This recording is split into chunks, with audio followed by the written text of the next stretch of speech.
ربی الاول کی حقیقت یاد رکھیں، یا ربی الاول اس کے ماہ کے فضائل، اس کے تعلق سے کیا باتیں ہم کو ملتی ہیں۔ تو آئیے سب سے پہلے اس کی نام کی نومنکلیچر، مطلب اس کا نام ربی الاول کیوں رکھا گیا یاد رکھیں۔ تو یہ ربی الاول جو ہے اس کو کیوں کہا جاتا ہے، اس کا نام، اس کی وجہ جو آتی ہے وہ یہ ہے کہ یہ وہ مہینہ تھا یا وہ سال کا پہلا مہینہ تھا جس کو ہم کہیں گے جو بہار کا مہینہ تھا۔ اور ربی اور خریف یہ ہندی میں بھی استعمال ہوتے ہیں اور مراٹھی میں بھی استعمال ہوتے ہیں۔ ربی کراپ اور خریف کراپ انگلش میں بولا جاتا ہے، انڈین کا یہ ایکچولی عربک ورڈ ہے، ربی اور خریف یاد رکھیے، ٹھیک ہے، موسم کے اعتبار سے۔ تو ربی کہتے ہیں یاد رکھیے وہ موسم جو جس کو کہیں گے سرما یا کھیتی کے اعتبار سے اچھا ہوتا ہے، چونکہ اہل عرب میں یہ پہلا مہینہ تھا جو مہینہ یاد رکھیے بہار کا مہینہ کہلاتا تھا۔ وہاں مہینے ایسے نہیں ہوتے کہ گرمی سردی بارش جیسے انڈیا میں ہوتے ہیں، بٹ میکسیمم گرمی ہوتی ہے، کچھ مہینے بارش اور سردی کے کہلاتے ہیں۔ تو یہ پہلا مہینہ بہار تھا، اس کو ربی کہتے ہیں۔ اور یہی ربی اردو میں بھی، مراٹھی میں بھی، ایون کراپس کے لیے بھی انگلش میں استعمال ہوتا ہے، ربی کراپ اینڈ خریف کراپ، وہ عربی کا ہی یاد رکھیے، ٹھیک ہے۔ تو ربی اسی سے آتا ہے۔ تو پہلا بہار کا مہینہ ربی اول، اور ربیع الثانی دوسرا بہار کا مہینہ، ٹھیک ہے، ربی۔ تو اس وجہ چونکہ یہ پہلا بہار کا مہینہ تھا تو مشرکین جو ہے اس کو ربیع الاول کہتے تھے، یا ربیع الاول جس کو عام زبان میں ہم کہتے ہیں، مطلب پہلا بہار والا مہینہ تھا یاد رکھیے، ٹھیک ہے۔ اسی طرح جو ہے اس کے فضائل کے تعلق سے یاد رکھیے، اس کے فضائل کے اندر ایک بات آتی ہے اور وہ یہ ہے کہ نبی اکرم صلی اللہ علیہ وسلم کی پیدائش اس مہینے میں ہوئی یاد رکھیے۔ یہ اس مہینے کی سب سے بڑی اور اکلوتی فضیلت ہے جو ہم کو ملتی یاد رکھیں، اس کے علاوہ اس مہینے کی کوئی فضیلت نہیں۔ اور میں جب مہینوں کی ترتیب انشاءاللہ آپ کے سامنے رکھ رہا ہوں تو میں پہلے فضائل رکھوں گا اور فضائل کے بعد ان میں کرنے والے اعمال بھی میں رکھوں گا انشاءاللہ۔ تو فضائل میں تو یہ بات آ گئی کہ نبی اکرم صلی اللہ علیہ وسلم کی پیدائش ربیع الاول اس مہینے کے اندر یاد رکھیے ہوئی ہے، ٹھیک ہے، اس مہینے کے اندر، یہ اس منتھ کی پہلی فضیلت ہے یاد رکھیے۔ اور اسی مہینے نبی اکرم صلی اللہ علیہ وسلم کی وفات ہوئی ہے۔ ایک روایت کے مطابق آپ کی پیدائش 9 جو ہے ربیع الاول کو ہوئی اور آپ کی وفات 12 ربیع الاول کو ہوئی، لیکن مختلف روایت کے ساتھ 9 یا 8 کی بھی روایتیں آتی ہیں، 9 ربیع الاول کی آتی ہے، 10 ربیع الاول کی آتی ہے، 11 ربیع الاول کی آتی ہے، اور 12 ربیع الاول کو نبی اکرم صلی اللہ علیہ وسلم پیدا ہوئے۔ اس طرح کی روایتیں بہرحال ہم کو ملتی ہے، لیکن یہ بات میں کوئی اختلاف نہیں کہ آپ کی وفات 12 ربیع الاول کو ہوئی، آپ پیدا پیر کو ہوئے، آپ کا انتقال پیر کو ہوا، ٹھیک ہے۔ پیدائش اور دن ایک تھا، تاریخ ایک نہیں تھی، یاد رکھیے، اس میں علماء نے اختلاف کیا، لیکن راجح جو مسئلہ سمجھا جاتا ہے وہ یہ ہے کہ آپ 9 ربیع الاول کو پیدا ہوئے اور 12 ربیع الاول کو انتقال کر گئے، اور دن ایک ہی تھا، منڈے کا دن، پیر کا دن، سمجھ گیا بات۔ تو یہ اس منتھ کی سب سے بڑی اور اکلوتی فضیلت ہے یاد رکھیے۔ بھائی اس مہینے میں مسنون اعمال کیا ہے؟ تو اس مہینے میں یاد رکھیے نبی اکرم صلی اللہ علیہ وسلم نے یا قرآن میں اور نبی اکرم صلی اللہ علیہ وسلم نے کوئی مسنون اعمال نہیں بتائے۔ تو فضیلت اپنی جگہ ہے اور اعمال اپنی جگہ یاد رکھیں۔ تو اس مہینے میں کوئی مخصوص عمل نہیں ہے، وہی عام اعمال جو عام مہینوں میں آپ کرتے ہیں جو مسنون ہے وہ اس مہینے میں مسنون ہے، جیسے اللہ کا ذکر و اذکار، رات میں قیام کرنا، پیر اور جمعرات کا روزہ رکھنا، ٹھیک ہے۔ اس کے علاوہ ایام 20 کے مطلب 13، 14 اور 15 چاند کے اعتبار سے اس کے روزے رکھنا، یہ ایک عمومی چیز ہے۔ یہ تمام فضائل جو عام دنوں میں وہ ان ایام میں بھی ہیں، لیکن اس مہینے کی، اس ماہ کی کوئی مخصوص یا خاص فضیلت نہیں ہے، یہ بات آپ ذہن نشین کر لیں۔ پھر کوئی کہہ سکتا ہے کہ پھر اوپر تو ہم نے بولے کہ اس مہینے کے اندر اللہ کے رسول صلی اللہ علیہ وسلم پیدا ہوئے، پیدا ہونا الگ چیز ہے، عمل کرنا اس پہ کوئی مسنون عمل کا ہونا دوسری چیز ہے۔ مہینوں کی فضیلت ایک چیز ہے اور اس میں اعمال کرنا ایک الگ چیز ہے، یاد رکھیے، بالکل مختلف دو چیزیں ہیں۔ تو اس میں یاد رکھیے اعمال ثابت نہیں ہیں، اور ہم دیکھتے ہیں جیسے یہ مہینہ آ جاتا ہے ربیع الاول کا مہینہ، تو ہمارے پاس ہم دیکھتے ہیں مختلف قسم کی بدعات شروع ہو جاتے ہیں۔ یاد رکھیے شروعات یہاں سے ہوتی ہے کہ کسی نے ایک من گھڑت بات بیان کر دی جس کی بیس لیس، جس کی کوئی بنیاد اور روایت نہیں، وہ یہ کہ جو ربیع الاول کے آنے سے پہلے اس کی آمد کی مبارکباد دے دے، مطلب یہ کہہ دے کہ ربیع الاول مبارک ہو، تو اس پر جہنم کی آگ حرام کر دی جاتی ہے۔ یہ بیس لیس بات ہے، مطلب یہ کوئی روایت ہی نہیں ہے سیدھے سے۔ ایک تو ہوتی گھڑی ہوئی روایتیں، بیس لیس، اور اب پتہ نہیں کتنے مہینوں کو لوگوں نے بنا دی، ٹھیک ہے، ربیع الاول کی آئے تو فلاں، فلاں مہینے کی آئے تو فلاں، یہ بیس لیس ہے، من گھڑت ہے، موضوع باتیں یاد رکھیے جو بیان کی جاتی ہے۔ ایسی کوئی فضائل قرآن و سنت میں نہیں آتے کہ ربیع الاول کی جو مبارکباد دے تو اس پہ جہنم کی آنکھ حرام ہو جاتی ہے، ایسی کوئی فضیلت، یہ بات ذہن نشین کر لے، اس منتھ کی، اس مہینے کی ثابت نہیں ہے۔ اسی طرح اس مہینے میں کچھ لوگ ایک اور غلط کام کرتے ہیں، عید مبارک کے الفاظ استعمال کرتے ہیں، خاص طور سے نبی اکرم صلی اللہ علیہ وسلم کی پیدائش پر یا اس مہینے کی آمد پر، دونوں پہ کہتے ہیں بھائی عید مبارک۔ تو یاد رکھیے کوئی عید اس مہینے میں نہیں ہے۔ نبی اکرم صلی اللہ علیہ وسلم اور شریعت میں بتائے گئے صرف دو عید ہے، عیدین۔ کون کون سی عید ہیں؟ ایک عید ہے عید الفطر اور ایک عید ہے عید الاضحیٰ۔ بس یہ دو عیدیں ہیں، میٹھی عید اور تیز عید۔ عام لوگ جو نہیں سمجھتے بات کو تو میں بتانے کے لیے، ایک جس میں شیرخورما بنتا ہے اور ایک جس میں قربانی دی جاتی ہے، ٹھیک ہے؟ تو بس دو عیدیں ہیں، اس کے علاوہ تیسری کوئی عید نہیں ہے۔ اب لوگ بڑی حجتیں اور بحث کرتے ہیں، نہیں تیسری عید بھی ہے۔ کون سی عید ہے تیسری؟ جمعہ۔ جمعہ بھی عید المومنین ہے نا، تو بھائی جمعہ اگر ملا لے تو تیسری عید کہاں ہو رہی ہے؟ تقریباً 50 جمعے آتے ہیں ایک لونار کیلنڈر کے اندر، تو 50 اور 2 ملا کے 52 ہو جائیں گی، پھر تو عیدیں 3 کا ہوں گی۔ اگر کوئی بولے جمعہ بھی عید ہے تو ہر ہفتے آ جا رہی وہ عید، تو مہینے کے اندر 4 سے 5 آ جاتی ہے۔ جس مہینے میں شوال آ جائیں گا تو اس مہینے میں 5 اور 1 6 ہو جائیں گی، یا 4 اور 1 5 ہو جائیں گی۔ جس مہینے میں بقرعید آ جائیں گی تو اس مہینے میں 4 یا 5 جمعے ہوں گے تو 5 یا 6 عیدیں ہو جائیں گی۔ تو اگر ایسا کاؤنٹ کرے تو پھر 3 عیدیں نہیں ہوتی، پھر ہوتی تقریباً 50 سے زائد 51 52 عیدیں ہوتی ہیں۔ کب بولے گی نہیں، تو جو تیسری عید ہے جمعہ، تو جمعہ حکمی عید ہے، مطلب یہ حکم کی وجہ سے، اس میں عبادت کی وجہ سے، نماز کی وجہ سے، اس وجہ سے۔ اور عیدین جو میں کہہ رہا ہوں وہ عیدین جو ہے سیلیبریشن کے اعتبار سے، منانے اور تہوار کے اعتبار سے ہے، یاد رکھیے۔ تو یاد رکھیے ویسی تہوار کے منانے کے اعتبار سے، سیلیبریٹ کرنے کے اعتبار سے دو عیدیں، عید الفطر اور عید الاضحیٰ یاد رکھیے۔ اور جمعہ بھی عید ہے لیکن وہ حکمی عید ہے، عبادت کی وجہ سے عید ہے۔ ظہر میں تخفیف ہو جاتی ہے، خطبہ کی وجہ سے 2 رکعت کم ہوتی ہے، ظہر کے بدلے جمعہ پڑھتے ہیں تو 4 کے بدلے 2 رکعت ہو جاتی ہے، خطبہ ہوتا ہے، لوگ جمع ہوتے ہیں، تو وہ حکمی عید ہے، حکم کی وجہ سے یاد رکھیے وہ عید ہے، لیکن وہ منانے اور تہوار والی عید نہیں ہے۔ تو نہ ہی اس کی خوشخبریاں دینا ہے اور نہ ہی اس کو گلے ملنا ہے، نہ ہی اس کا کوئی معاملہ ہے۔ لیکن عیدین جو ہے یہ تہوار ہے، سیلیبریشن ہے جو قوموں کو اللہ دیتا ہے، اور اس قوم کے لیے یہی 2 تہوار ہے، یاد رکھیے، اس کے علاوہ اور کچھ بھی نہیں۔ اسی لیے آپ گلف کنٹریز میں دیکھیں گے اگر آپ کو ویکینڈ ملتا ہے سہولت کے اعتبار سے، کام کی رعایت کے اعتبار سے، ہالیڈے ملتا ہے تو کتنے ملتے ہیں؟ 2 ملتے ہیں۔ پہلے کچھ زمانہ پہلے تک تھرسڈے اینڈ فرائیڈے تھا، جمعرات اور جمعہ تھا، آج کل تبدیل کر کے انہوں نے جمعہ اور ہفتہ کر دیا، فرائیڈے اینڈ سیٹرڈے کر دیا تھا، کہ تو یہ ویکینڈ کہلاتا ہے۔ اس ویکینڈ کے علاوہ آپ کو وہاں کوئی چھٹی نہیں ملیں گی سوائے پھر 2 عیدوں کی، کچھ بھی نہیں اس کے علاوہ۔ تو بہرحال یہ سیلیبریشن ہے، یہ عید ہے، یاد رکھیے اس اعتبار۔ تو لوگ عید مبارک کہتے ہیں، عید کے آنے کا اعلان کرتے اس مہینے کے، یہ سب غلط ہے، یہ سب بدعت ہے، یاد رکھیے۔ محفلیں جمائی جاتی ہے، جلوس نکالے جاتے ہیں، مخصوص دن میٹھے اور کھانے بنائے جاتے ہیں، اس کے علاوہ مختلف قسم کے پروگرام یا تقریبات کا انعقاد کیا جاتا ہے، جشن آمد منایا جاتا ہے، یاد رکھیے یہ تمام کام۔ یا پھر اس کے لیے کیا کیا کیا جاتا ہے مجھے تفصیل میں جانے کی ضرورت، جھنڈے لگائے جاتے ہیں، محلے سجائے جاتے ہیں، اور پتہ نہیں کیا کیا ہوتا ہے، کھانے کھلائے جاتے ہیں۔ یہ تمام کام یاد رکھیے عام اعتبار سے، بغیر کسی مقصد سے کھانا کھلانا یا جمع ہونا، کوئی نیکی کرنے کا الگ بات ہے، لیکن مخصوص چونکہ کیے جاتے ہیں کسی مقصد کے تحت، یاد رکھیے اس وجہ سے یہ بدعت ہو جاتا ہے۔ کیونکہ نبی اکرم صلی اللہ علیہ وسلم کی زندگی میں یہ مہینہ 23 بار آیا نبوت کے بعد، اور بغیر نبوت کے اگر کاؤنٹ کریں تو یہ مہینہ نبی اکرم صلی اللہ علیہ وسلم کی زندگی میں 63 بار آیا۔ ان 63 سالوں میں یا 23 سالوں میں کبھی آپ نے کوئی جشن، عید، مبارکباد، جلوس، جلائز، جمع ہونا، کھانا پینا کچھ نہیں کیا۔ اس کے بعد صحابہ کے زمانے میں خلفائے راشدین کا دور 30 سالہ ہے، 30 سال میں ربیع الاول میں کچھ نہیں ہوا الگ۔ اس کے بعد صحابہ کا دور یا صحابہ کا جو دور ہے وہ 100 سال چلا نبی اکرم صلی اللہ علیہ وسلم کے بعد، تو کل ہوا 110 سال۔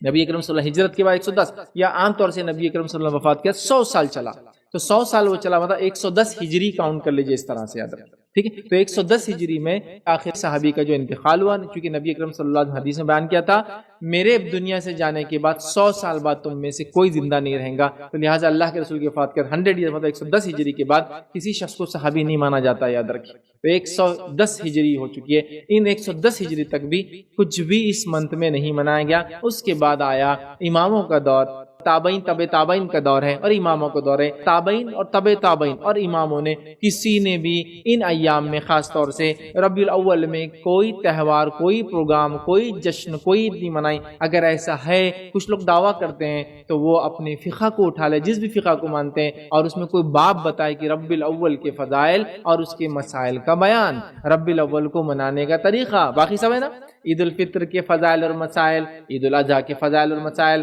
رمضان کے فضائل اور مسائل۔ تو بتائیے یہ عید اگر ہے تو کیا فضائل اور کیا مسائل ہے اس کی؟ آپ کہیں گے نہیں تو میرے بھائیوں اس کو تعصب سے مت سنیے میری بات کو، یہ نہیں کہ یار یہ تو ہمارا مخالف ہے، نہیں، عقل لڑائیے۔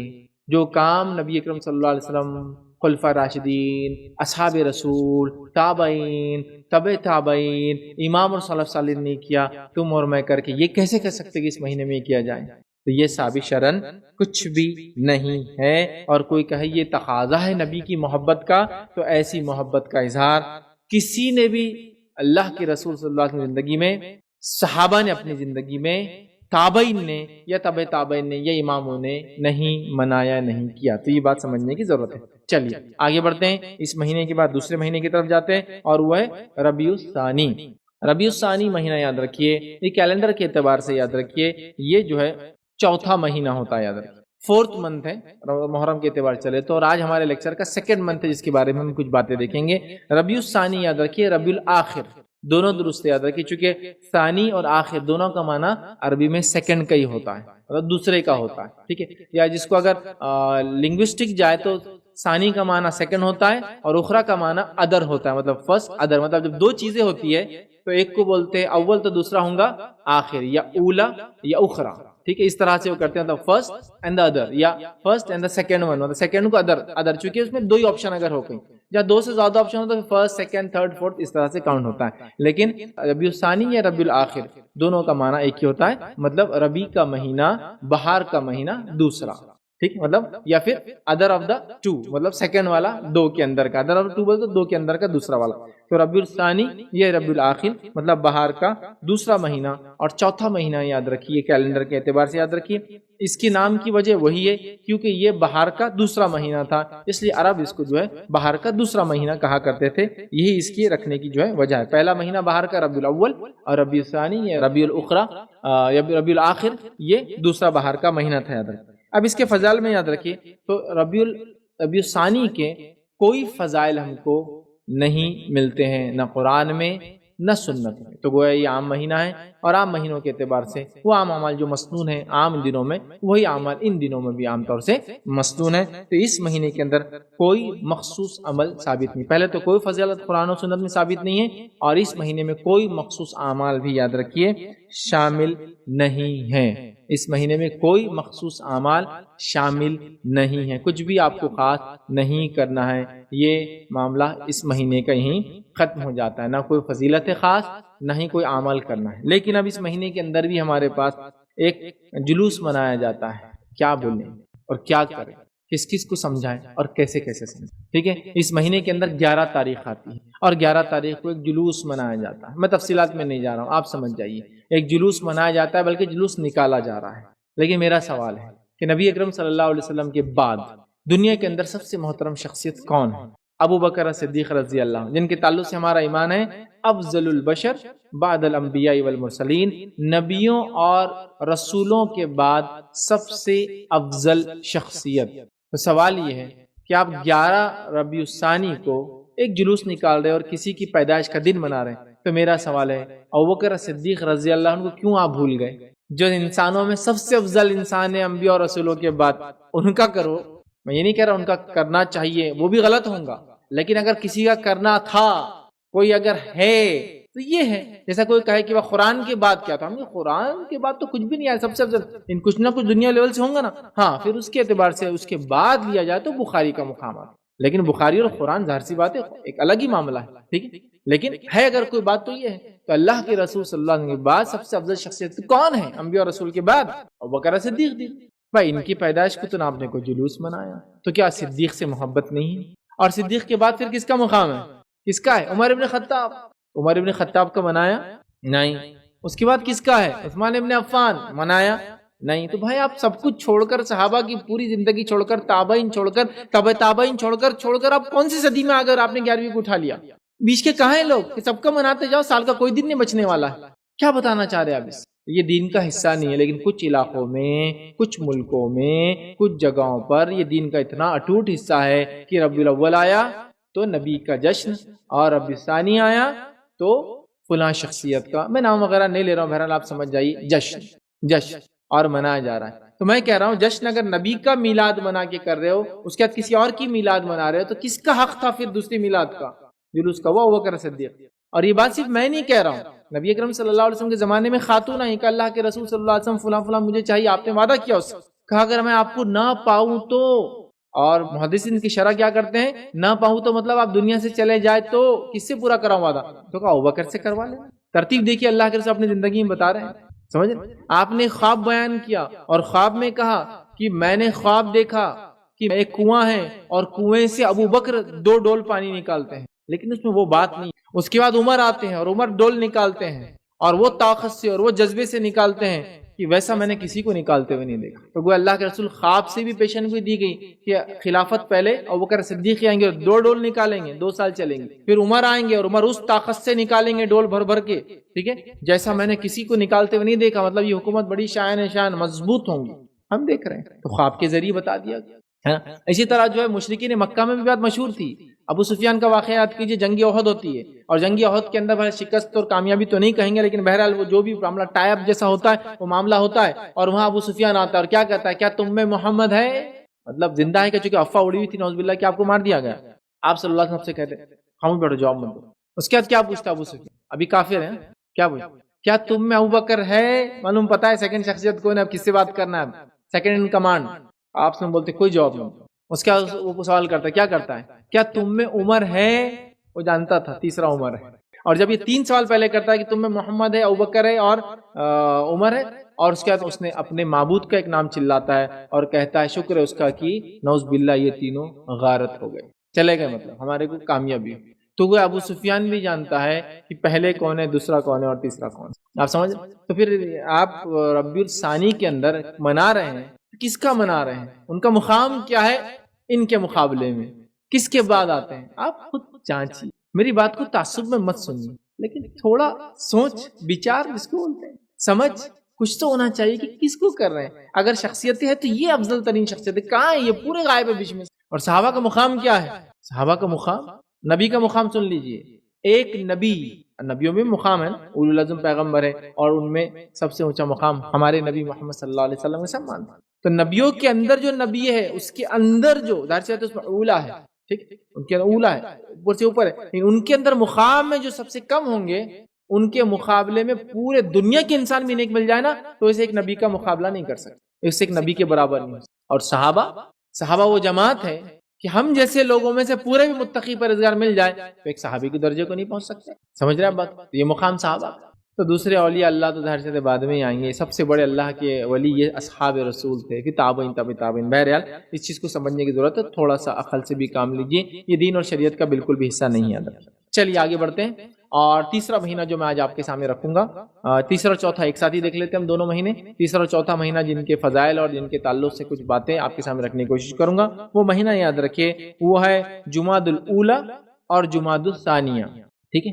جمادی الاولی اور جمادی الثانیہ، یہ 2 مہینوں کے تعلق سے میں رکھوں گا، جو کہ 5واں اور 6واں مہینہ ہے۔ محرم کی ترتیب کو پہلا اگر لے تو 5واں اور 6واں مہینہ۔ اب ان کو کیوں جمادی الاولی اور جمادی الثانیہ یا جمادی الاخری بھی کہا جاتا ہے، یاد رکھیں ان کو کیوں کہا جاتا ہے، تو تسمیہ کی وجہ ہے، یہ جمادہ جو ہے، یا جمادی میں ایک ساتھ پڑھا تھا، یا جمادی الاولی، جمادی الثانی ایسا ہوگا، جمادی الاولی جمادی الثانی ہم اس کو پڑھ رہے ہیں ثانیہ۔ تو جمادہ جو لفظ یاد رکھیے یہ جمود سے آتا ہے، جمود کا معنی ہے جم جانا، جمود کا معنی ہے جم جانا، اس لیے کہ یہ 2 مہینوں میں بہت سخت سردی ہوا کرتی تھی، سخت سردی کی وجہ سے پانی جم جاتا تھا، اس لیے اس کو جمادہ کہا جاتا تھا، پانی کا جم جانا۔ تو گویا آپ دیکھ رہے ہیں مہینوں کے نام وہ اسی اعتبار سے جو اندر کا ماحول ہو رہا ہے، حالات چل رہے ہیں، ٹھیک، تسمیہ جو ہے نومنکلیچر اس چکے ہیں۔ تو بہرحال جمادہ سے لفظ جمادہ جمود سے آتا ہے، اس کا معنی ہوتا ہے جم جانا۔ تو یہ 2 مہینوں میں سخت سردی کی وجہ سے، موسم کی سختی کی وجہ سے پانی جم جاتا تھا، اس لیے ان مہینوں کو، مطلب پہلے بہار آ گئی 2 مہینے، بہار کے بعد پھر سردی آ گئی، یاد رکھیے اس سردی کا ہوتا تھا۔ اور یاد رکھیے اولا اور اخرا، اول اور آخر کا یہ مؤنث ہے، چونکہ جمادہ مذکر نہیں مؤنث ہے لفظ کے اعتبار سے، فیمینائن جینڈر ہے، فیمینائن ہونے کی وجہ سے تو ربیع الاول، جمادہ الاولا، چونکہ وہ اول کا فیمینائن جو ہے اولا ہوتا ہے، یاد رکھیں، ٹھیک ہے، اول الاولا، ٹھیک ہے، تو الاولا، اور جمادہ الاخر یا جماد الثانیہ، جماد الاخرى یہ فیمینائن ہے آخر کا، یاد رکھیں سیکنڈ کا فیمینائن ہے، ٹھیک ہے، تو اس بات کو ہم یاد رکھیں۔ اسی طرح اس کے فضائل کیا ہیں، تو یاد رکھیں ان دونوں مہینے کی کوئی فضیلت قرآن اور سنت سے ثابت نہیں ہے، ان دونوں مہینوں کی قرآن و سنت سے کوئی فضیلت ثابت نہیں ہے، یاد رکھیے۔ اسی طرح یاد رکھیے الحمدللہ ان 2 ایام میں، ان 2 مہینوں میں کوئی بڑی بدعت بھی ثابت نہیں جو مسلمان کرتے ہیں، تو کوئی ان کی فضیلت بھی ثابت نہیں ہے، اور ان 2 مہینوں میں مسلمان الحمدللہ کوئی بدعت بھی نہیں کرتے، بڑی چھوٹے موٹے ہر جگہ چلتے رہتے ہیں، کوئی بڑی بدعت بھی نہیں ہوتی، تو نہ فضیلت ہے جو عام عمل ہے وہ کر سکتے ہیں، اور نہ ہی ان میں الحمدللہ کوئی بدعت وغیرہ اس میں پائی جاتی، تو کوئی خرافات کوئی بدعت نہیں ہے، قرآن و سنت میں ان کے تعلق سے کچھ بھی نہیں آتا ہے، عمومی مہینوں کے اعتبار سے عمومی مہینے۔ آئیے اس کے بعد جو مہینہ آتا ہے جو آج ہم دیکھیں گے وہ ہے شوال۔ شوال کے تعلق سے کچھ بات دیکھیں گے جو کہ اسلامی کیلنڈر کے اعتبار سے 10واں مہینہ، یاد رکھیں یہ 10th مہینہ، یاد رکھیں، ٹھیک ہے، چونکہ بیچ کے مہینے ہم باقی میں آپ کے سامنے رکھ چکا ہوں تفصیلات، یہ 10th مہینہ یاد رکھیے، اور یہ 10th مہینے کی فضیلت ہے، یاد رکھیے کچھ، ٹھیک ہے، یہ 10ویں مہینے کی کچھ فضیلتیں، لیکن وہ فضیلت کو ہم کبھی سمجھ نہیں پاتے یا اس کو کبھی کنسیڈر نہیں کرتے، ہم کنسیڈر نہیں، چونکہ رمضان سے چپک کر آتی ہے تو ہم اس کو رمضان کا ہی حصہ سمجھ لیتے ہیں، ٹھیک ہے، اس وجہ سے نہیں سمجھتے، لیکن اس کی فضیلت ہے اس مہینے کی، ٹھیک ہے، تو اس مہینے کی یاد رکھیے 2 سے 3 فضائل ایک طرح سے دیکھے جاتے ہیں۔ پہلی فضیلت یہ ہے کہ یہ حج کے مہینوں میں سے ایک مہینہ ہے، مطلب یہ مہینے سے لوگ حج کے لیے آنا شروع ہو جاتے تھے، شوال، ذوالقعدہ، ذوالحجہ، ذوالقعدہ اور ذوالحجہ، یہ 3 مہینے تھا، اس مہینے سے لوگ آ جاتے تھے، اس کے بعد عمرہ وغیرہ کرتے تھے، پھر حج کا انتظار کرتے ہوئے رکے رہتے تھے، یاد سمجھ رہے بات، تو لہٰذا اس کی پہلی فضیلت ہے حج کے 3 مہینوں میں سے ایک مہینہ ہے، مطلب حج کی نیت سے کوئی انسان نکلنا چاہے تو شوال میں بھی نکل سکتا، حج تمتع ہوگا، مطلب ایک حج کا پہلے عمرہ کر کے پھر حلال ہو جاتا آدمی، حلال ہونے کے بعد انتظار کرتا ہے حج کا، ٹھیک ہے، تو لہٰذا یہ ان مہینوں میں سے جو حج کے مہینوں کے اندر کاؤنٹ ہوتا ہے کہ اس نیت سے انسان اس مہینے سے حج کے لیے نکلتا تھا، اور اہل عرب اسی طرح یہ کام کیا کرتے تھے، پہلا ہے۔ دوسری اس کی فضیلت یاد رکھیے کیا ہے، جو میں نے کہا رمضان سے لگ کے آنے کی وجہ سے ہم بھول جاتے ہیں، یہ مہینے کی پہلی تاریخ کو عید آتی ہے، اس کو کہتے ہیں عید الفطر، لیکن رمضان کی وجہ سے ہم کبھی بھی اس کو شوال کا حصہ کاؤنٹ نہیں کرتے اور رمضان سے لگا دیتے اس کو، جبکہ عید الفطر جو ہوتی ہے رمضان میں نہیں آتی ہے، رمضان گزرنے کے بعد پہلی شوال کو آتی ہے، تو اس مہینے کی دوسری فضیلت اس کے اندر ایک عید ہے شوال، جس کو ہم کہیں گے عید الفطر ہے اس کے اندر، اور تیسری فضیلت اس مہینے کی ہے کہ اللہ کے رسول صلی اللہ علیہ وسلم نے اس مہینے میں 6 روزے رکھنے کا کہا، چاہے تو ایک ساتھ رکھے چاہے تو الگ الگ رکھے، الگ الگ سے مراد مطلب پہلی تو نہیں ہوگا عید ہے، دوسری کو ایک رکھ لیا، 8ویں کو ایک رکھ لیا، 15ویں کو ایک رکھ لیا، 16ویں، جیسا آپ کی سہولت ہو، پورے مہینے میں 6 یا ایک ساتھ لگاتار 6، جیسا بھی 2 کر کے 3 کر کے پورے ایک ساتھ 6، ایک الگ الگ جو بھی کرنا آپ کرے، تو فائدہ کیا ہوگا، ایسا ہوگا گویا آپ نے سارے سال کے روزے رکھے، یا پورے دن کی یا پورے وقت کے، مطلب پورے سال کے آپ نے روزے رکھے، ایسا آپ کو ثواب ملے گا۔ تو یاد رکھیے یہ حج کے مہینوں میں سے ایک مہینہ ہے، عید الفطر اس کی پہلی تاریخ کو آتی ہے، 6 مہینے کا نبی اکرم صلی اللہ علیہ وسلم نے روزہ رکھنے کا کہا۔ اب شوال جو ہے یاد رکھیے اس کے تعلق سے جو بات ہم کو ملتی ہے، اس کی وجہ تسمیہ وہ یہ ہے کہ شوال جو ہے یہ شوالا جو لفظ آتا ہے عربی کا، اس سے معنی ہے جس کا معنی ہوتا ہے بلند کرنا، اور بلند کرنے سے مراد یہ ہے کہ اس مہینے میں اونٹنیاں جو ہے اپنی دم کو بلند اونچا کرتی تھی، اللہ عالم کیا وجہ ہے، یہ میٹنگ سیزن ہوتا تھا اونٹنیوں کا، اونٹوں کا، اس وجہ سے اونچی کرتی تھی، یا کہ موسم کی سختی اور گرمی کی وجہ سے کرتی تھی، لیکن اونٹنیاں اپنے دموں کو اوپر کرتی تھی، اونچا کرتی تھی، شوالا مطلب شوالا سے آتا ہے کہ اونٹنیاں اس میں دم کو اپنے اونچا کرتی ہے، اس وجہ سے اس کو شوال کہا جاتا ہے، اونچا کرنے کے معنی میں بہرحال آتا ہے۔ وہ کیوں کرتی تھی وہ جانور اس طرح، واللہ عالم، میٹنگ سیزن مطلب ان کے ملنے کا سیزن ہوتا تھا، یہ کیا ہے واللہ عالم، بہرحال، لیکن اس وجہ سے یہ کہا جاتا ہے۔ عید الفطر جو اس کی پہلی تاریخ کو آتی ہے، اس کو فطر اس لیے کہا جاتا ہے کہ فطر کا معنی ہوتا ہے جو ہے کھانے کے، یا جس کو کہیں گے اس کا معنی ہوتا ہے کہ روزے کو توڑ دینے کی، افطار اسی سے لفظ آتا ہے، اور جو ہے فطور یا فطر جو ہے وہ کھانے کو، مطلب اس کو کہیں گے ایک بریک فاسٹ ٹائپ کوئی چیز کو لے لینے کو، یا کنٹینیو روزے کو توڑ دینے کو. تو چونکہ 30 دن رمضان کی یا 29 دن رمضان کے ہم روزہ رکھتے ہیں یاد رکھیے, اور اس کے بعد روزے کو ختم کر دیتے ہیں, چھوڑ دیتے ہیں, اسی لیے اس کو فطر کہا جاتا ہے. اور اسی فطر سے فطرہ لفظ بھی آتا ہے کیونکہ اس دن صدقہ دیا جاتا ہے, زکوٰۃ الفطر عید الفطر کی وجہ سے. اور فطر کہتے ہیں روزے کو چھوڑنا, روزے کو توڑنا, روزے کو ختم کرنا یا افطار کر لینا, یاد رکھیے اس معنی میں اس کو آتا تھا. 30 دن روزے رکھنے کے بعد افطار کر لیا انسان نے, آج روزہ نہیں رکھا ہے, ٹھیک ہے. تو یہ اس کا معنی یاد ہے, ٹھیک ہے. اور ظاہر سی بات ہے اس دن مسلمان جو ہے اللہ کی بارگاہ میں عید الفطر جو اس کی پہلی تاریخ ہے, اللہ کی بارگاہ میں شکر ادا کرتے ہیں, اللہ کی بڑائی اور تسبیحات بیان کرتے ہیں. جیسا کہ ہم جانتے ہیں صحابہ آتے اور جاتے عیدگاہ کو تسبیح پڑھتے ہیں نا, اور ایک راستے سے جاتے ایک راستے جاتے, اور تسبیح بلند آواز میں پڑھتے تھے. صحابہ کو بھی دیکھا گیا کہ عیدگاہ جاتے اور آتے تو بلند آواز میں بہرحال یہ کام کیا کرتے تھے, ٹھیک ہے. تو یہ چیز ہوگی. اب یاد رکھیے اس مہینے کے تعلق سے یہ 3 باتیں ہوگی جو اس کے فضائل میں, اور تیسرا ہے روزہ. اور روزے کی فضیلت یہ ہے کہ جیسا اس نے سال بھر روزہ رکھا ایسی اس کی مثال ہے. اور کیوں نہ ہو, اللہ رب العزت کسی نیکی کو جب انسان ایک کرتا ہے اس کو 10 گنا اس کا اجر دیتا ہے. اور اسی کے اعتبار سے لیا ہے تو 30 روزے رمضان کے, 6 روزے یہ, آپ 6 اور 30 کو جمع کر لیجئے, وہ ہو گئے 36, اور 36 کو ضرب دیجئے 10 سے تو ہو گیا 360.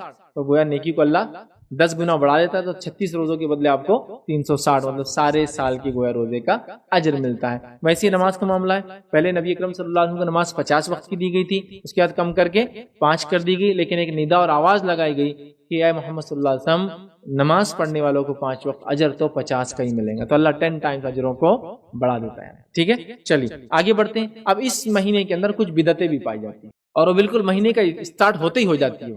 وہ یہ ہے کہ شوال کی جو پہلی رات آتی ہے, جو عید کی رات ہوتی ہے, جس کو ہم جانے چاند رات بولتے ہیں, لوگوں کا یہ عقیدہ ہے کہ یہ چاند رات لیلۃ الجائزہ ہے, اور اس میں وہ اعمال کرتے ہیں, مطلب رات بھر جاگ کے عبادت کرتے ہیں لیلۃ الجائزہ کے نام سے. لیلۃ الجائزہ کے نام سے کوئی رات ثابت نہیں ہے. جتنی روایتیں لیلۃ الجائزہ یا اس رات کی جاگ کر عبادت کرنے کی آتی ہے, تمام کی تمام روایتیں موضوع ہے. موضوع مطلب من گھڑت, کبھی کبھار موضوع کے علاوہ بے بنیاد, اس کی کوئی سند ہی نہیں ہوتی, سر نہ پیر, کہاں سے کس کو ملی کچھ نہیں پتا, لیکن مشہور ہے, سمجھا.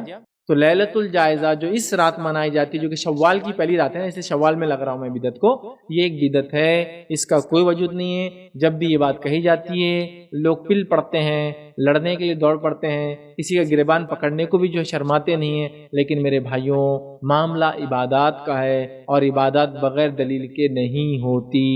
لہٰذا چونکہ نبی اکرم صلی اللہ علیہ وسلم اور اصحاب رسول سے عید الفطر کی رات جاگنا, چاند رات جاگنا, لیلۃ الجائزہ بولنا کچھ بھی ثابت نہیں ہے. لہٰذا آپ عام طور سے جاگتے جاگی کیجیے, عبادت منع نہیں ہے, لیکن لیلۃ الجائزہ جیسی کچھ اس رات نہیں ہے. دوسرا, ایک من گھڑت روایت اور بیان کی جاتی ہے. ابھی سب من گھڑت روایتیں, جتنی روایتیں یہاں بیان کروں گا سب جھوٹی ہیں, سب نبی اکرم صلی اللہ علیہ وسلم پر منسوب ہے. اس روایت کے الفاظ کیا ہے کہ نبی اکرم صلی اللہ علیہ وسلم فرمایا. ویسے تو یہ ایسی حدیثوں کو بولنا ہی نہیں چاہیے یہ بات, لیکن اس روایت کے الفاظ دہرا رہا ہوں, میں نہیں کہہ رہا ہوں کہ اللہ کے رسول نے فرمایا, چونکہ یہ تو جھوٹی بات ہے. ٹھیک, اس روایت کے الفاظ کیا, نبی اکرم صلی اللہ علیہ وسلم فرمایا عید الفطر کی رات 100 رکعت نفل نماز ادا کرو. کتنے رکعت؟ 100 رکعت. اور اتنی ڈینجر ہے وہ 100 رکعت بھی, ابھی میں سنا رہا ہوں, ابھی وہ حدیث پڑھا نہیں میں نے پوری, ابھی پڑھ رہا میں حدیث, سنیے. 100 رکعت نفل نماز ادا کرو, ہر رکعت میں سورہ فاتحہ 1 دفعہ پڑھو, اور سورہ اخلاص 10 دفعہ پڑھو. مطلب 100 انٹو سورہ فاتحہ 10 دفعہ پڑھنا, 1000 ٹائم سورہ اخلاص پڑھنا ہے. سورہ فاتحہ 100 ٹائمز ہو گیا, سورہ اخلاص 1000 ٹائم ہو گیا. ایک بار کبھی کوشش کر کے دیکھیے رات بھر میں ہوتا ہے کیسا, ٹھیک ہے. سورہ اخلاص 10 مرتبہ پڑھے, اور رکوع اور سجدے میں یہ پڑھے سبحان اللہ والحمد للہ ولا الہ الا اللہ واللہ اکبر, یہ پڑھے 10 بار پڑھے. پہلے تسبیح اور ہوتی ہے سب 3 5, لیکن اس میں 10 ایون ہے, تو 10 بار پڑھے. اور نماز سے فارغ ہونے کے بعد 100 مرتبہ یہ پڑھے کہ استغفار کرے, پھر سجدہ کرے, اور سجدے میں یہ پڑھے. وہ بہت لمبی دعا ہے, میں پڑھنا بھی نہیں چاہتا آپ کے ساتھ, ٹھیک ہے. پھر اتنی لمبی دعا, مطلب ہر رکعت کی میں یہ کیا ہو رہا, سورہ فاتحہ 10 بار, سورہ اخلاص, رکوع میں الگ تسبیح ایڈ 10 بار ایڈ, مطلب سبحان ربی الاعلیٰ اور سبحان ربی العظیم کے علاوہ 10 مرتبہ وہ ایڈ کرے. اس کے بعد جب سلام ہو جائے تو پھر جو ہے 100 بار استغفار کرے. ہر 2 رکعت کا یہ سب کرنا ہے. کیسے ایسی کتنی رکعتیں پڑھے, 100 رکعتیں, ماشاءاللہ. تو پوری رات تو ایسی گزر جاتی, اس کو نہ فجر ملتی جلدی, نہ اس کو عید ملتی پھر, سمجھ رہا. لیکن یہ من گھڑت بات ہے, ابھی ختم نہیں روایت بہت لمبی ہے, بس وقت بھی نہیں ہے, 2 پیج کی میں پڑھنا بھی نہیں چاہ رہا ہوں. پھر اس میں یہ کرے، پھر کچھ رکعتوں کے بیچ میں فلاں صورت کی فلاں آیتیں پڑھے، پھر کچھ رکعت کے اندر جو یہ نمبر کی وہ نمبر کی ہے اس میں فلاں پڑھے، پھر یہ پڑھے، پھر وہ پڑھے، پھر وہ پڑھے، اتنا کچھ ہے کہ اتنے عمل تو رمضان میں بھی نبی اکرم صلی اللہ علیہ وسلم نے کبھی صحیح حدیث میں نہیں بتایا، اتنے بتا دیے گئے، لہٰذا وہ لیلۃ الجائزہ اس لیے منا رہا۔ یہ روایت جھوٹی ہے، میں نے رکھ دیا تفصیلات لکھ رہا ہوں کہ میں نہیں چاہ رہا ہوں وہ الفاظ وغیرہ میں دہراؤں۔ آئیے آگے دوسری کی روایت پیش کی جاتی ہے۔ دوسری روایت کیا ہے؟ سلمان فارسی رضی اللہ عنہ کہتے ہیں، یہ بھی لیکن جھوٹی روایت ہے، کہ نبی اکرم صلی اللہ علیہ وسلم نے فرمایا جس نے عید الفطر کے دن کی نماز پڑھنے کے بعد 4 رکعت نفل پڑھی، اب عید کی نماز کے بعد 4 رکعت نفل ادا کی، اور اس کی پہلی رکعت میں سورہ فاتحہ، سورہ اعلیٰ پڑھی، اور دوسری رکعت میں والشمس والضحیٰ پڑھی، ٹھیک ہے، اور تیسری رکعت میں سورہ ضحیٰ پڑھی، پھر چوتھی رکعت میں قل اللہ احد پڑھی، تو گویا اس نے اللہ تعالیٰ کی طرف سے انبیاء پر نازل ہونے والی تمام کتابیں پڑھ لی۔ پوری کتابیں جو نازل ہوئی تھی سب کی تلاوت کا اس کو اجر اور ثواب مل جائے گا۔ کسی اس میں 4 کے لفظ ہیں، کسی اس میں 8 رکعت کے، کسی میں 12، کوئی بھی ثابت نہیں ہے۔ عبداللہ ابن عباس رضی اللہ عنہ کی واضح روایت ہے کہ عید سے پہلے اور عید کے بعد کوئی نفل نماز نہیں ہے، یہ بیان کیا۔ تیسری بات بیان کی جاتی ہے عید الفطر کی نماز کے بعد 12 رکعت نفلی نماز پڑھنا سنت ہے، اور عید الاضحیٰ کی نماز کے بعد 6 رکعت نفلی پڑھنا سنت ہے۔ یہ روایت بھی صحیح نہیں یاد رکھی، موضوع ہے۔ اسی طرح ایک اور روایت بیان کی جاتی ہے جو آدمی 4 راتیں بیدار رہا، 4 راتوں کو جاگا، اس نے بیدار رہا اور اس میں عبادت کی، اس کے لیے جنت واجب ہو جاتی ہے۔ وہ کون کون سی ہے؟ ترویہ کی رات، عرفہ کی رات مطلب 8 ذی الحجہ کی رات، 9 ذی الحجہ کی رات، ٹھیک ہے، ترویہ کی رات، عرفہ کی رات، قربانی کی رات مطلب 10 ذی الحجہ، قربانی کی رات مطلب 7۔ اردو اور اس کا بڑا مسئلہ ہے ہمارے پاس چونکہ وہ کاؤنٹ دن الگ کرتے ہیں اور رات کو بعد میں کرتے ہیں، لیکن آپ میں سمجھ رہے ہیں رمضان جیسا شروع ہوتا ہے تو پہلے تراویح ہوتی ہے اور پھر رمضان آتا ہے، لیکن ہم کو پتا ہے اس دن کی رات جو ہوتی ہے وہ دوسرے دن کی ہوتی ہے، مطلب رات پہلے آتی ہے اور دن بعد میں آتا ہے، ٹھیک ہے۔ تو 8 کی اور 9 اور 10 میں ڈیٹ کے اعتبار سے بول رہا تو رات اس نے جاگا، ٹھیک ہے، اس نے جاگا، اور اس کے بعد جو ہے عید الفطر کی رات جاگا تو اس کو جنت واجب جہنم حرام، موضوع روایت یہ بھی ثابت نہیں ہے، ٹھیک۔ اسی طرح 5ویں ایک اور بات بیان کی جاتی ہے وہ یہ کہ جس نے عید الفطر کے دن روزہ رکھا، موضوع ہے، اب چونکہ روزہ ہی رکھا دے رہے ہیں تو عید الفطر کے دن روزہ رکھا گویا اس نے سارے زمانے کے روزے رکھے، اور امام ابن جوزی نے اس کو اپنی موضوعات میں نقل کیا، چونکہ ہم صحیح روایت جانتے ہیں کہ نبی اکرم صلی اللہ علیہ وسلم نے 2 دن روزہ رکھنے سے منع کیا، عید الفطر اور عید الاضحیٰ، اور ان ٹوٹالٹی 5 دن روزہ رکھنا منع ہے، عید الفطر 1 شوال، عید الاضحیٰ 10 ذی الحجہ، ٹھیک ہے، اس کے بعد ایام تشریق مطلب 11 ذی الحجہ، 12 ذی الحجہ اور 13 ذی الحجہ، تو مطلب 10، 11، 12 اور 13 ذی الحجہ میں روزے رکھنا منع ہے، اور عید الفطر 1 شوال کا روزہ منع ہے۔ ویسے 5 روزے سال میں ہم کو منع ہے، یاد رکھیں، چونکہ ایام تشریق کھانے پینے کے دن ہوتے ہیں، ٹھیک ہے، جو کہ عید کے بعد 3 دن ہوتے ہیں، 1 شوال کا جو ہے یہ روزے ہمیں منع ہے۔ تو بہرحال یہ تو سیدھے حدیث، لیکن وہاں عید کے دن میں روزہ رکھا دیا انہوں نے، ٹھیک ہے، اور یہ بات عام ہے ہمارے پاس کہ لوگ 1 شوال کو روزہ رکھتے ہیں، اس سے کیا بولتے ہیں معلوم آپ کو؟ ننھا روزہ۔ ہاں، وہ کب کھلتا ہے معلوم آپ کو؟ وہ عید کی نماز کو جانے سے پہلے کھجور کھا کے کھولتے ہیں، اور فجر کے بعد بولتے کچھ نہیں کھانا، آپ سب رات میں ایسا کچھ بھی نہیں کھائے، جاگے ہوئے، ویسے تو اپنے بازار میں رہتے اپنے نوجوان آج کل رات بھر جاگے ہوئے، صبح فجر کی نماز کے بعد کچھ نہیں کھانا بولتے، فجر سے لے کر عید کی نماز کو جانے سے پہلے جو کھجور آپ کھاتے تو بولتے اب یہ چھوٹا روزہ ہے، تو اس دن کا روزہ ہے، کوئی روزہ اس دن نہیں، چھوٹا بھی نہیں، موٹا بھی نہیں، بڑا بھی نہیں، ٹھیک ہے۔ اسی طرح اس مہینے کی ایک اور بدعت، وہ بدعت کیا مانو آپ کو؟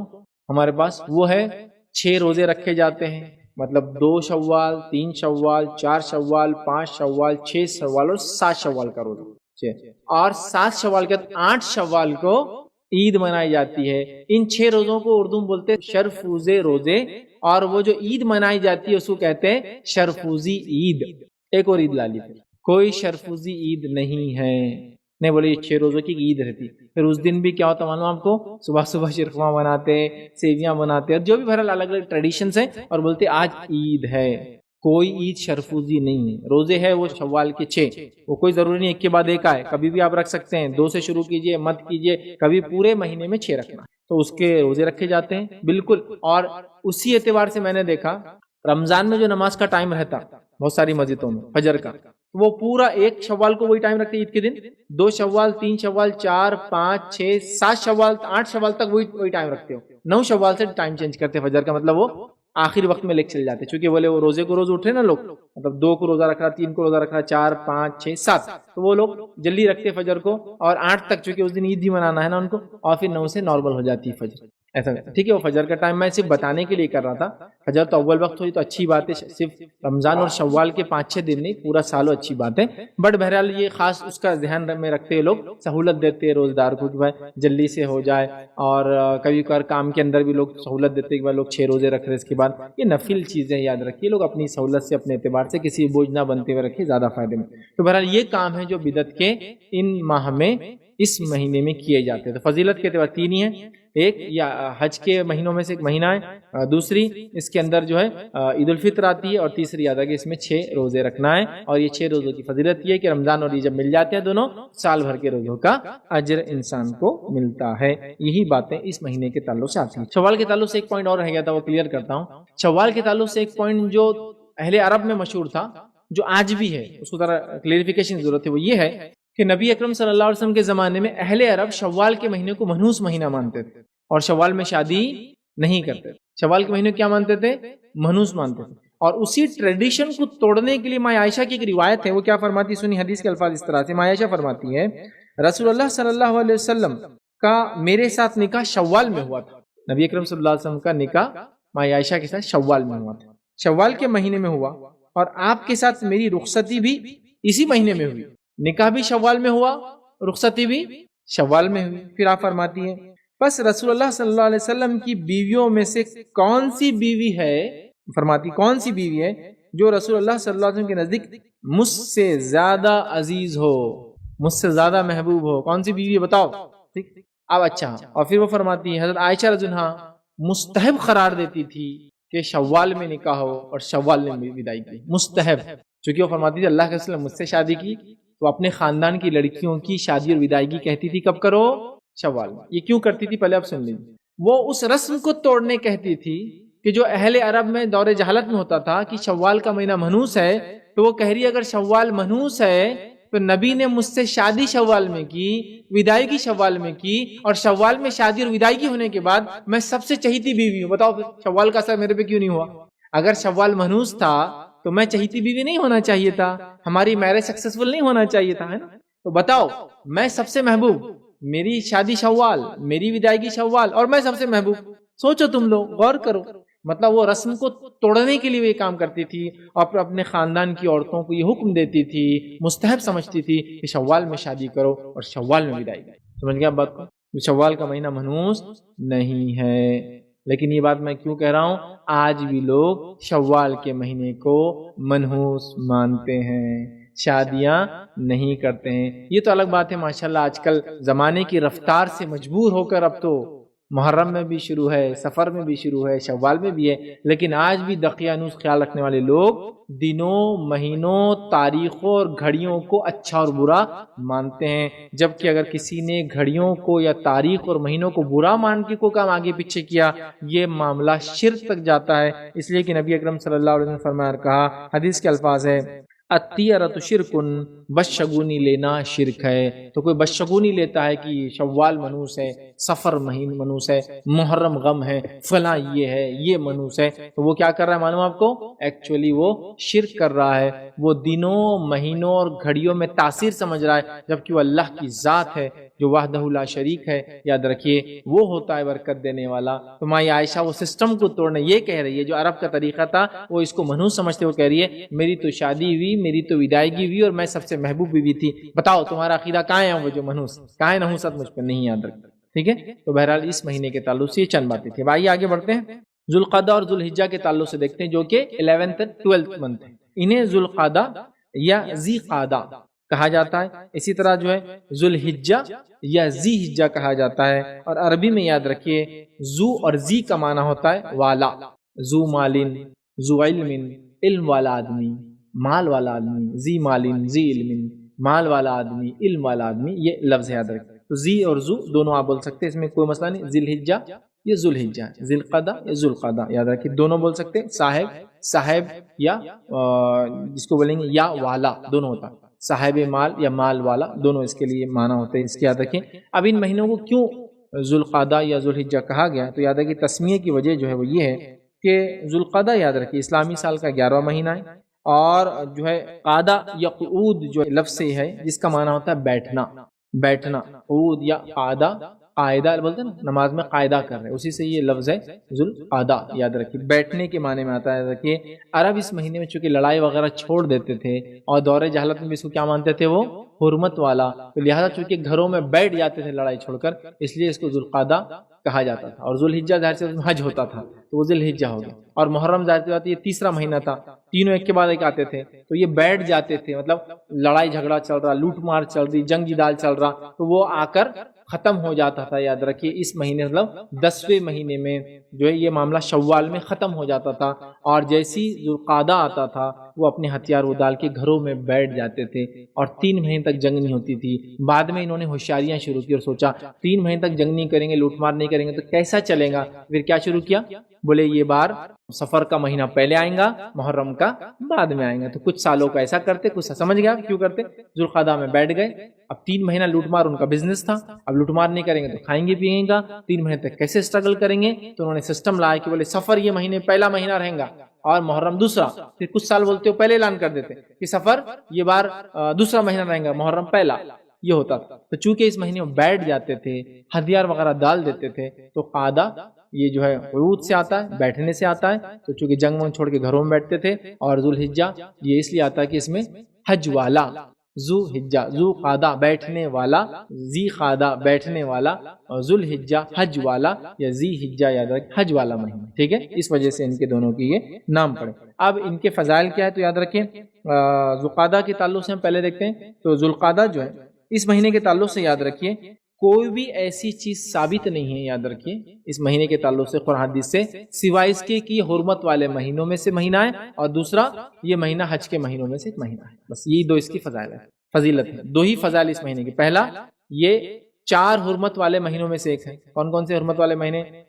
ذوالقعدہ، ذوالحجہ، محرم اور رجب، یہ 4 ہیں۔ تو یہ پہلا اس کی فضیلت یہ کہ یہ حرمت والے مہینوں میں سے، اور دوسری اس مہینے کی فضیلت یاد رکھیے جو یہ حج کے مہینوں میں سے ایک مہینہ یاد رکھیے، اس کے علاوہ اس مہینے کی کوئی فضیلت قرآن اور کوئی فضیلت سنت میں نہیں آتی، یاد رکھیے، اور اس مہینے کے اندر کوئی بدعتیں بھی الحمدللہ نہیں پائی جاتی ہے، اور اس مہینے کے اندر خاص کرنے والے اعمال کچھ ملتے تو نہیں ہے، لیکن یہ بات تو طے ہے حرمت والے مہینوں میں نیکی زیادہ کرنا چاہیے، تو اس میں نیکی زیادہ کرنا چاہیے اس مہینے میں، بس یہ بات کہی جا سکتی ہے۔ اس مہینے میں کوئی خاص بدعت بھی رائج نہیں ہے اور کوئی خاص عمل بھی انسان بہرحال نہیں کرتا، یاد رکھیے اس مہینے کے اندر کوئی بدعت وغیرہ بہرحال نہیں ہوتی ہے۔ تو بہرحال یہ مہینہ تھا ذوالقعدہ کا، اور الحمدللہ ذوالحجہ کے تعلق سے یاد رکھیے، ذوالحجہ کے تعلق سے میرا پورا تفصیلی ایک لیکچر ہے جس کے اندر میں نے ماہ ذوالحجہ کے فضائل اور اس میں کرنے والے اعمال، اس کے اندر میں نے پوری فضیلتیں، چونکہ ذوالحجہ کا مہینہ بڑا فضائل کا ہے تو میں نے رکھ چکا ہوں، تو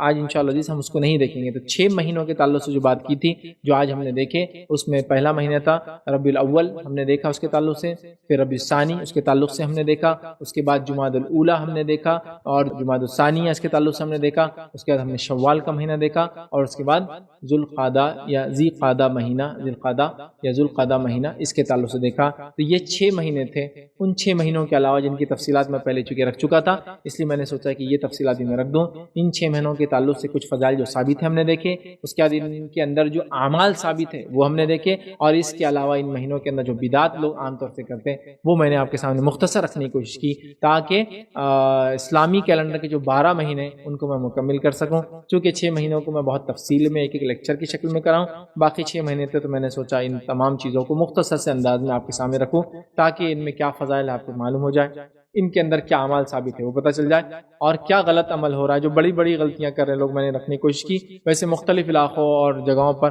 ان مہینوں کے اندر مختلف چھوٹے موٹے بدعتیں بہرحال ہوتی ہی رہتی ہے، ہمیں بچنا چاہیے کہ دین کے معاملے میں یاد رکھیے عبادت کے اندر جو کرنا ہے بتایا گیا، باقی سب منع ہے، اور دنیا کے اندر جو نہیں کرنا ہے بتایا گیا، باقی سب حلال ہے۔ مطلب دنیا کے اندر حرام چیزیں کیا بتا دی گئی، کھانے پینے میں کیا کیا حرام ہے، کھانے پینے میں اللہ نے فرمایا کہ خون حرام ہے، مردار حرام ہے، ہاں ٹھیک ہے، اس کے علاوہ جو ہے سور حرام ہے، اور وہ جس پہ غیر اللہ کا نام لکھا حرام ہے، اس کے علاوہ ساری چیزیں حلال ہے۔ لیکن آپ کوئی بولے کہ نہیں عام حلال ہے، میرے کو ثابت کر کے بتاؤ، کہاں سے کریں گے؟ حرام چیزیں کیا ہے دنیا کے معاملے میں کھانے پینے میں بتا دی گئی، باقی سب حلال ہے، سمجھ رہے ہیں بات کو؟ اب ٹھیک ہے عام اللہ کے رسول کھایا کوئی ثابت بھی کر دے، لیکن کئی ایسے پھل ہے جو آپ کے زمانے میں نہ تھے نہ اس علاقے میں اگتے، کہاں سے ثابت کریں گا؟ سمجھ رہے آپ؟ تو یہاں کیا نہیں کرنا ہے وہ بتا دیا گیا. سمجھ رہے آپ کو کہ یہ 4 چیزیں آپ کو حرام ہیں، باقی سب حلال ہے. ٹھیک. عبادت کے معاملے میں کیا حلال ہے وہ بتا دیا گیا، باقی سب حرام ہے. مطلب عبادت میں ویسے ہی کرنا جیسا بتایا گیا، اس کے علاوہ کچھ بھی نہیں. اب ہم کیا کر رہے ہیں، 11ویں کو ایک چیز منا رہے ہیں اور پھر بول رہے غلط ہے تم ثابت کرو. سوال یہ کہ صحیح عبادت ہے تو تم نے کہاں سے ثابت کیا؟ نہیں، عبادت تو نہیں ہے لیکن بڑی شخصیات ہے تو ان کی تعظیم میں، تاکہ ہم ان جیسے بنے کر رہے ہیں. تو سوال یہ بڑی شخصیات میں پھر شروعات تو ابوبکر صدیق سے شروع ہوں گی نا، پھر وہاں کرو. عمر ابن خطاب کا مناؤ، اس کے بعد عثمان ابن عفان رضی اللہ عنہ کا مناؤ، علی بن ابی طالب کا مناؤ، اس کے بعد عشرہ مبشرہ کا مناؤ، ہے نا. عشرہ مبشرہ کے بعد جو ہونے کے بعد پھر صحابہ کا مناؤ، دیگر جو صحابہ تھے جیسا کہ جو ہے عبداللہ ابن عباس، عبداللہ بن عمر، عبداللہ بن جو ہے زبیر رضی اللہ عنہ. ٹھیک ہے. تو یہ بہرحال بڑی شخصیت ہیں، ان کا مناؤ. پتہ نہیں کتنے منانا پڑیں گے پھر آپ. ٹھیک. وہ سب چھوڑ کے تو بہرحال دلیل تو وہ دیں. ہم یہ کہہ سکتے ہیں چونکہ نبی اکرم صلی اللہ علیہ وسلم وہ شخصیت ہی نہیں تھی، نہ کسی نے اس کو منایا، لہذا دین کے اندر یہ دین کا حصہ کبھی بھی نہیں بن سکتا. جتنے شد اور من سے جو ہے منایا جا رہا ہے، سوچ وچار کرنے کی، لوگوں کو عقل پکڑنے کی اور دین کو سمجھنے کی بہرحال بہت ضرورت ہے. ورنہ اسی طرح ہم لوگ جو ہے کچھ بھی کر کے اپنے آپ کو گمراہ کرتے، اپنے اعمال کو برباد کرتے، یہ سوچ کے کہ نہیں کیے. اور یہ سب سے بڑا خطرناک مسئلہ ہے کہ بدعت کو انسان بدعت کر کے سمجھ کے نہیں کرتا، اور شیطان بدعت کو بڑا پسند کرتا ہے، اس لیے کہ بدعتی بدعت کو نیکی سمجھ کے کرتا ہے، جس کی وجہ سے توبہ بھی اس کو نصیب نہیں کیا جاتا. تو لہٰذا ہمیں بہت سوچ سمجھ کے دین عمل کرنا چاہیے. غلط کیسے ثابت کرے؟ غلط نہیں، وہ صحیح ثابت کرے کہ وہ جو کر رہے ہیں وہ کہاں سے ان کے پاس دلیل آئی. کسی نے ایک سوال کیا کہ حرمت والے مہینوں میں کون سی نیکی کے اعمال کریں بتائیے، اور بچے ہوئے مہینوں میں بھی کیا کریں. دیکھیں، حرمت والے مہینوں میں سب سے پہلے یہ ہے کہ نیکی میں اضافے زیادہ گناہ اور معصیت سے ہم بچیں، جنگ اور جدال کرنے سے ہم بچیں. سمجھ رہے آپ بات کو؟ اگر حکومتی اعتبار سے جنگ جدال کرنے سے بچیں، انڈیویجول اعتبار سے ہم لوگ برائیوں اور معصیتوں سے بچیں. ویسے تو عام مہینوں میں بچیں، ان مہینوں میں خاص بچے. ٹھیک ہے. تو یہ رہا کون سے عمل کریں، ہر وہ عمومی اعمال جو نبی اکرم صلی اللہ علیہ وسلم کرتے تھے ان اعمال کو حرمت والے مہینوں میں زیادہ کریں. سمجھا؟ صدقات کرے، خیرات کرے، نوافل میں اضافہ کرے، ذکر و اذکار کرے، استغفار زیادہ کرے، دعائیں کرے، توبہ کرے، زیادہ زیادہ کرے، کیونکہ حرمت والے مہینے ہیں. گناہوں سے بچے اور نیکی کرے. عمومی اعتبار سے مہینوں میں کیا کرے؟ وہ تمام اعمال جو نبی اکرم صلی اللہ علیہ وسلم نے کیے، نفل نمازوں کی شکل میں، دعاؤں کی شکل میں، اذکار کی شکل میں، توبہ اور استغفار کی شکل میں، اسی طرح صدقات اور خیرات کی شکل میں، نفل میں اضافے کی شکل میں، تلاوت قرآن کی شکل میں. مطلب وہ سبھی ہے، کوئی مخصوص نہیں. جو مخصوص اعمال جہاں ملتے ہیں وہ باتیں تو ہم نے دیکھ لی ہیں، جہاں نہیں ملتے تو عام طور سے جو بھی اعمال آپ نیکی کرنا چاہیں، کسی دن، کسی گھڑی اور کسی وقت کو مخصوص نہ کرتے ہوئے، جو سنت ثابت نہیں ہے، آپ ان اعمال کو ہر مہینے میں کرتے رہیں، انشاءاللہ اسی باعث اجر اور ثواب ملیں گا. تو مخصوص میں نہیں بتا سکتا کہ کون سے کرے کون سے نہ کرے. گناہوں سے تو ہر مہینے میں بچے، حرمت والوں میں زیادہ بچے، نیکیوں میں اضافہ کرے، حرمت والوں میں زیادہ کرے. بس یہی بات میں کہہ سکتا ہوں. کسی نے ایک سوال کیا کہ محرم منانا چاہیے یا نہیں چاہیے. دیکھیے، محرم منانا سے مراد کیا ہے؟ محرم کا مہینہ تو محرم حرمت والا مہینہ ہے. اگر منانے سے مراد یہ ہے کہ اس کے اندر آپ روزوں کا اضافہ کریں، چونکہ اللہ کے نزدیک رمضان کے مہینوں کے بعد سب سے محترم، سب سے افضل روزے محرم کے مہینے کے، تو بالکل آپ محرم کو روزے رکھ کر منائیں. محرم کو خاص طور سے جو سنت روزہ ہے 9 یا 10، یا اگر 9-10 کا نہ ہو سکے تو پھر 10 اور 11 کا روزہ رکھ کے آپ اس کو منا سکتے ہیں. ٹھیک ہے. تو یہ تو منانے والی چیزیں ہیں محرم کے اندر، اس میں تو کوئی شک نہیں. حرمت والا مہینہ ہے تو گناہوں سے بچ کے اس کو منائیں، نیکی کو کر کے منائیں. یہ بات بھی اس سے بہرحال ثابت ہے. لیکن اگر آپ کو مانو گا محرم منانا چاہیے سے مراد محرم، اس میں ایک 10 تاریخ، 10 کے اندر فلاں عمل، اس کے اندر میٹھے چونگے، روٹ اور دعائیں، شربت پانی کے اور دودھ کے، اور مختلف فاتحہ، درود، کسی کے نام پہ جو ہے حسین رضی اللہ عنہ کے کھانے، چڑھاوے، نیاز، منت، مرادیں، سواریاں، میلہ، کربلا کے میلے، اور یہ سب چیزیں اگر مرادیں منانے سے تو نہیں، یہ سب چیزیں آپ نہیں منا سکتے. لیکن منانے سے مراد روزے رکھ کے منانا ہے، صدقات خیرات کر کے منانا، توبہ استغفار کر کے منانا، نیکی میں اضافہ کر کے، چونکہ حرمت والا مہینہ گناہوں سے بچ کر، تو ایسا منانا جائز ہے. شرعی طور سے منانا جائز ہے، غیر شرعی عمل کر کے منانا غلط ہے. بس یہ کہہ سکتا ہوں. تو منائیے، شرعی طور سے بالکل اس کو منائیے. خاص طور سے 10 محرم تو خوشی کا دن ہے، اس لیے کہ نبی اکرم صلی اللہ علیہ وسلم نے اس دن جو ہے خوشی میں روزہ رکھا، شکرانے کا کہ اللہ نے ہم سے پچھلے لوگوں کو، موسیٰ علیہ السلام کو آزادی دی تھی فرعون کے چنگل سے. وہ 10 محرم کا ہی دن تھا، تو لہٰذا اس کو آپ بالکل منائیں، روزہ رکھ کر منائیں، یاد رکھیے. اور جو ہے اس کے علاوہ ایک روزہ آپ اضافہ اس میں بہرحال کر سکتے. یہ تمام اعمال ہے جو آپ کر کے منانا ہے تو منائیے. غیر شرعی اگر آپ سوال ہے شریعت میں جو ثابت نہیں تو بالکل مت منائیے، اس لیے کہ بدعت ہے. بدعت گمراہی، اور گمراہی کا ٹھکانہ جہنم کی آگ ہوتا ہے. یاد رکھیے کہ جیسا کہ یہ جو عید مناتے محمد صلی اللہ علیہ وسلم کے نام سے، اس کو بولتے کہ مطلب بدعت حسنہ ہے، اچھی بدعت ہے، اس کا سے تو اس کے بارے میں بھائی نے ایک اور سوال کیا کہ نبی اکرم صلی اللہ علیہ وسلم کے نام سے جو لوگ عید مناتے، عید میلاد النبی بولیے اور جو بھی بہرحال الگ الگ مولد نام سے بھی آج کل انگلش وغیرہ میں یار مولد مناتے ہیں، تو اس کی کیا حقیقت ہے؟ جب ان سے کہا جاتا ہے غلط ہے تو وہ کہتے ہیں بدعت حسنہ ہے۔ یاد رکھیے بدعت حسنہ اور بدعت سیئہ ایسی کوئی تفریق جو ہے نبی اکرم صلی اللہ علیہ وسلم نے نہیں کی، بلکہ نبی اکرم صلی اللہ علیہ وسلم نے تو جو بات کی ہوئی کہ کل بدعت ضلالہ وکل ضلالۃ فی النار، ہر بدعت، کل کا لفظ آ گیا، اور کل ساری بدعتیں گمراہی اور ساری گمراہی کا ٹھکانہ جہنم کی آگ ہے، تو لہٰذا یہاں کل میں آپ نے تفرق نہیں کیا، ڈفرینشیٹ نہیں کیا، ایکسپٹ نہیں کیا کہ کل بدعت ضلالہ کہ ساری بدعت گمراہی سوائے بدعت حسنہ کے، نہیں، کل جب کہہ دیا تو عربی میں سب کے لیے استعمال ہوتا ہے، سارے کے لیے استعمال ہوتا ہے، ساری بدعتیں گمراہی ہے اور ساری گمراہیوں کا ٹھکانہ جہنم کے آ گئے، تو لہذا بدعت حسنہ۔ کسی کہنے والے نے بڑی اچھی بات کہی تھی کہ بدعت حسنہ دنیا میں تو حسنہ ہے لیکن آخرت میں رونا ہے۔ حسنہ بولے تو وہ اردو والا حسنہ بولے آخرت میں رونا ہے، یاد رکھیے یہ بالکل درست نہیں، یاد رکھیے، ٹھیک ہے؟ تو بدعت حسنہ یہ صحیح چیز نہیں، یاد رکھیے، ایسی کوئی بدعت ثابت نہیں ہے۔ بدعت حسنہ اور بدعت سیئہ لوگ بولتے، مطلب بری بدعت اور اچھی بدعت۔ کسی زمانے میں بہرحال مثال دی تھی میں نے، لوگوں کو برا لگتا ہے لیکن اب سمجھنے کے لیے مثال ہے، کوئی اگر یہ کہ اچھا گوبر اور برا گوبر، ایسی کوئی چیز ہوتی ہے کیا؟ گوبر حسنہ اور گوبر سیئہ، گندا گوبر اور اچھا گوبر، گوبر لفظ آ گیا تو سمجھیں، اچھا نالی کا پانی اور برا نالی کا پانی، ہے کوئی ایسی تفریق؟ نالی کا پانی نالی کا پانی رہتا، وہ اچھا اور برا نہیں ہوتا۔ بوٹل اچھی بری ہو سکتی اس میں ڈالا جائے، وہ پانی اچھا برا نہیں، وہ گندا ہی ہوتا ہے، تو ایسی تفریق ہے۔ بدعت گمراہی ہے، بدعت کرنے والوں کو اللہ کے رسول حوض کوثر سے اپنے سے دور کریں گے، اور آپ بول رہے اچھی بدعت۔ اچھا وہ اچھی بدعت کرنے والے کا نام کیا رہیں گا؟ بدعتی۔ اچھی بدعت کرنے والا میرا بھائی، بری بدعت کرنے والا میرا بھائی، ارے بدعتی ہے بھائی، ٹھیک ہے؟ تو لہٰذا ایسی کوئی تفریق نہیں ہے، اللہ کے رسول نے ساری بدعتوں کو گمراہی قرار دیا، تو لہٰذا اچھی بدعت ہے کہہ کر بدعت حسنہ منانا صحیح نہیں ہے۔ اور ایسا حسنہ کا معنی نیک اچھائی کرتے کرتے پورا دین ہی بدل جائے گا، چونکہ پھر 11ویں شریف بھی بدعت حسنہ ہے، پھر فلاں بھی بدعت حسنہ ہے، پھر یہ بھی بدعت حسنہ ہے، پھر وہ بھی بدعت حسنہ ہے، بس سب بدعت حسنہ بول کے پورے دین کو ہی تبدیل کر دیں گے۔ کل کی کل تمام بدعت گمراہی ہے، تمام گمراہیوں کا ٹھکانہ ربیع الاول، اس کے ماہ کے فضائل، اس کے تعلق سے کیا باتیں ہم کو ملتی ہیں۔ تو آئیے سب سے پہلے اس کی نام کی نومنکلیچر، مطلب اس کا نام ربیع الاول کیوں رکھا گیا، یاد رکھیے۔ تو یہ ربیع الاول جو ہے اس کو کیوں کہا جاتا ہے، اس کا نام، اس کی وجہ جو آتی ہے وہ یہ ہے کہ یہ وہ مہینہ تھا یا وہ سال کا پہلا مہینہ تھا جس کو ہم کہیں گے جو بہار کا مہینہ تھا، اور ربیع اور خریف یہ ہندی میں بھی استعمال ہوتے ہیں اور مراٹھی میں بھی استعمال ہوتے ہیں۔ ربیع کراپ اور خریف کراپ انگلش میں بولا جاتا ہے، انڈین کا یہ ایکچولی عربک ورڈ ہے، ربیع اور خریف، یاد رکھیے، ٹھیک ہے؟ موسم کے اعتبار سے تو ربیع کہتے ہیں، یاد رکھیے، وہ موسم جو جس کو کہیں گے سرما یا کھیتی کے اعتبار سے اچھا ہوتا ہے، چونکہ اہل عرب میں یہ پہلا مہینہ تھا جو مہینہ، یاد رکھیے، بہار کا مہینہ کہلاتا تھا۔ وہاں مہینے ایسے نہیں ہوتے کہ گرمی سردی بارش جیسے انڈیا میں ہوتے ہیں، بٹ میکسیمم گرمی ہوتی ہے، کچھ مہینے بارش اور سردی کے کہلاتے ہیں۔ تو یہ پہلا مہینہ بہار تھا، اس کو ربیع کہتے ہیں، اور یہی ربیع اردو میں بھی، مراٹھی میں بھی، ایون کراپس کے لیے بھی انگلش میں استعمال ہوتا ہے، ربیع کراپ اینڈ خریف کراپ، وہ عربی کا ہے، یاد رکھیے، ٹھیک ہے؟ تو ربیع اسی سے آتا ہے۔ تو پہلا بہار کا مہینہ ربیع اول، اور ربیع الثانی دوسرا بہار کا مہینہ، ٹھیک، ربیع۔